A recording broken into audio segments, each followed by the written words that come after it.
Good morning mga kalapito. Ayan, isa na naman mapagpalang umaga dito sa atin sa Dunedin, ano? Thank you Lord, muli mo kaming ginising.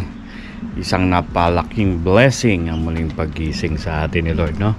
So for today's vlog, wala naman.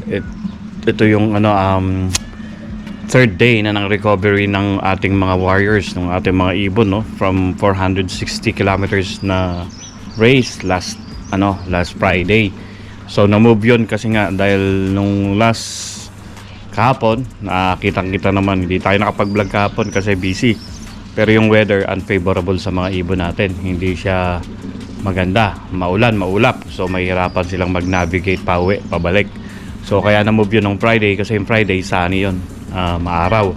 Kaya magiging okay sa ibon natin kahit gano'n na malayo. So eto, nandito tayo sa likod to check on them, para makita kung maganda yung recovery nila, no? So third day na,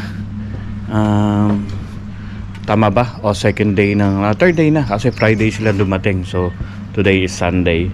So check lang natin kung okay yung kanilang mga situation, no? So 111, ayan yung nakabalik na nawala from Umarulap. Pero nung nag-toss tayo ng Umaro, nakabalik yan eh. Ewan ko anong nangyari, ba't nawala. Anyway, yan, nakabalik na siya. So update natin sa tropa natin, no? So ito, yan. So ayan yung ating breeder na may itlog na. Ito naman, so ito nakabalik from 460.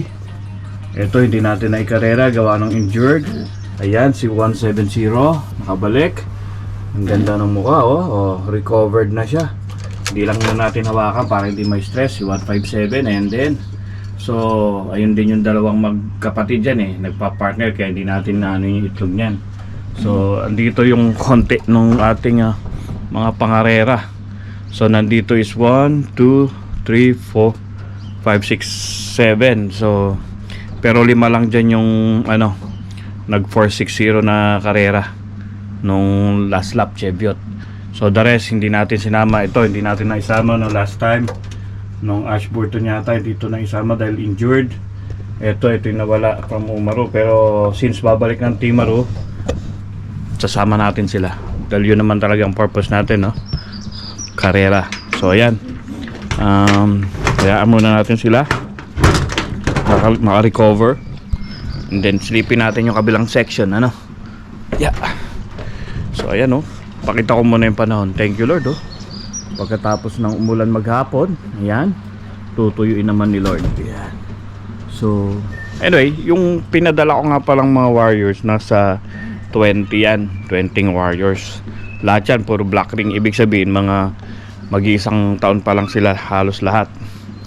So old bird season, pero since bago lang tayo sa club, wala pa tayong old bird. More on lang tayo, mga yearlings. Pero yun nga, sumali pa rin tayo para masubukan talaga yung kanilang galing, So nandito tayo sa cock section na mix na rin. Hindi na muna natin sila pinaghahawakan. Saka natin sila ililipat-lipat pagka may time na. Medyo busy. So ayan yung mga dumating nung last Friday. Yan. Si 156 yata yan. Ito si 149. So si 149, yung kanyang nestmate na si 148 wala pa. Pati yung natatandaan nyo, yung lagi akong worried kasi nga mas visible sa Falcon yung puti, wala pa yon. Tapos hindi ko pa matukoy pati yung isa, yung blue bar, si 161 yata o 160. So 5 pa yung wala sa akin, 15 pala yung nakakabalik. So this lap, ang unang nag-clock or unang wala yung nawala yung ng ito, natanggal yung e-chips ng ibon natin. Hanapin natin, nandyan lang yan kasi nag-scan siya last time eh. So nandyan lang yung chips na yan, ito ni 24. Parang natanggal nawala. Nandyan lang yan, sana hindi tinuka. Anyway, kung tinuka ilalabas din naman nila. So ayan si 7848, yung blue bar na pinakabata, nakabalik yan. Medyo maaga-aga yan nag-clock. Si 160, ito yung nag-una nag-clock, si 7824. Si 158 yan, nag-clock din yan. Yan si 154. Ito si 161. So si 162 yata yung hindi pa nakakabalik mga tol. Yan, pakita ko lang. Laglag yung e-chips nitong isang alaga natin. Sana madaling makita yun. Yan oh, wala yung chips. Okay. Baliktad pala yung chips niya. Ayun, yung nasa ring. Sorry. Kasi baliktad nga pala yung pagkakabit ni Gerard ng ano yan, ng ring. Yan yung ano, yung tawag dito. Deep bird ni Gerard sa akin. Yan. At saka yung puti na nawawala pa. So ito yung pinakabata pala. Hindi natin naisama pa sa karera. So tingnan natin kung isama natin last baka next year na yan, old bird season. Anyway, yan 160, 154, 161, ayan blue bar. Tapos ayun, handing yan eh. Ayan, eto si 105, nakabalik. 784. So medyo marami-rami pa yung nawawala sa atin. 5 pa. So I'm hoping, yan, katulad yan, okay yung araw, makabalik yung 5 nawawala pa. Hopefully hindi sila na-disgrasya or na-falcon, no? Or na-hawk, or kung naligaw man sila, okay lang yun, part yun. Minsan maganda nga, sabi nga ni Sir Miles Love, minsan maganda yung naliligaw kasi nga natututo ng ibang ruta, kaya pagbalik may alam na ibang daan na.